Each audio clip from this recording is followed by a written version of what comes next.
Hola, buenas tardes. El tema a tratar el día de hoy es el condicionamiento clásico.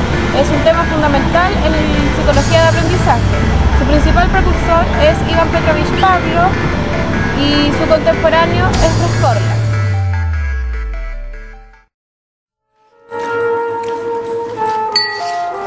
Pavlov's aim was to discover what caused saliva to flow.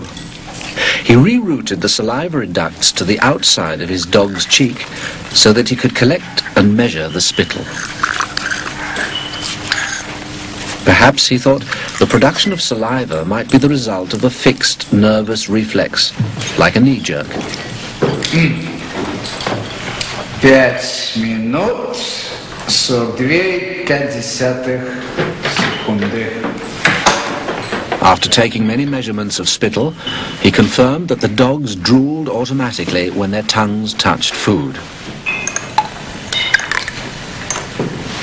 He called the response the salivation reflex. 4,5. Хорошая собачка. Я предлагаю поменять собаку. But his work started to run into trouble. As his dogs became familiar with the experimental routine, they started to fill their cheek tubes before Pavlov had a chance to stimulate their tongues. The dogs were learning to anticipate food. Pavlov tried a new technique. He erected screens so that the dogs couldn't see what was going on.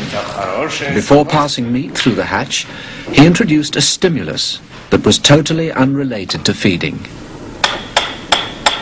A ticking metronome.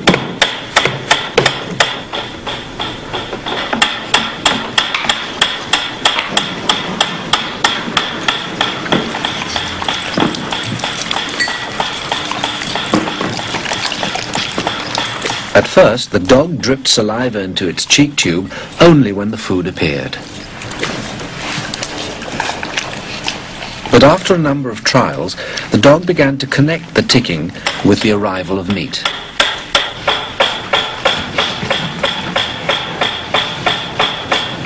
Soon, the sound alone made the dog drool.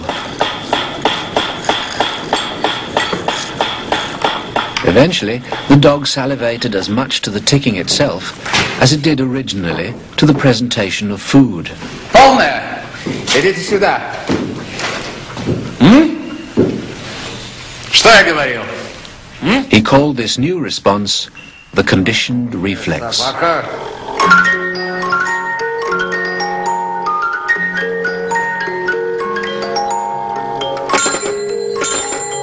Whatever the stimulus, his dogs could soon be conditioned to produce saliva.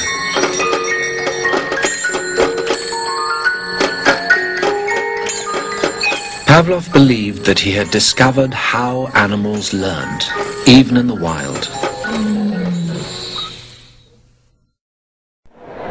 En el capítulo de hoy le presentaremos a la famosa máquina del tiempo, gran invento del año 2015. A través de esta máquina podremos llegar a conocer al famoso fisiólogo ruso Ivan Petrovich Pavlov, precursor del condicionamiento clásico.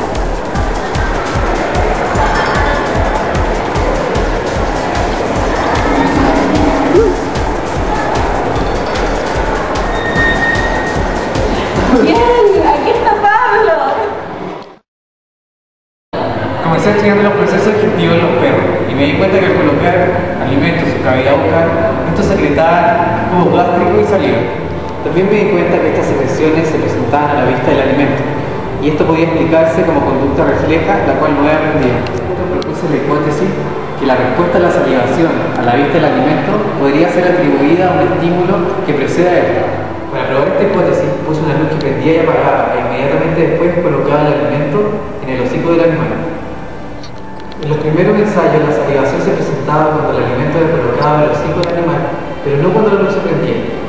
Es por eso que la comida la llamé estímulo incondicionado. La luz en ese momento era un estímulo neutral, pero después de varios ensayos, el perro comenzaba a salivar cuando ésta se prendía, pasando a ser un estímulo condicionado. Luego de esto logré concluir que el estímulo luz era reemplazado por el estímulo comida y la respuesta refleja la salivación. Esto se da por la presentación contigua entre el tiempo y el espacio de los estímulos luz y comida.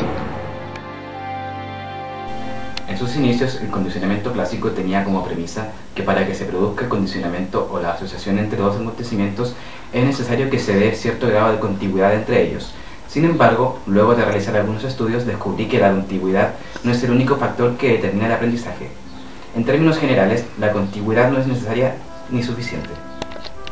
Después de muchos estudios, he descubierto que el condicionamiento clásico solamente será posible si el estímulo incondicionado es sorpresivo y el estímulo condicionado es seguro predictor del estímulo incondicionado. Es por esto que la mera contigüidad entre estímulo condicionado y estímulo incondicionado no es suficiente para producir este tipo de condicionamiento, quedando obsoleta la antigua concepción de condicionamiento clásico.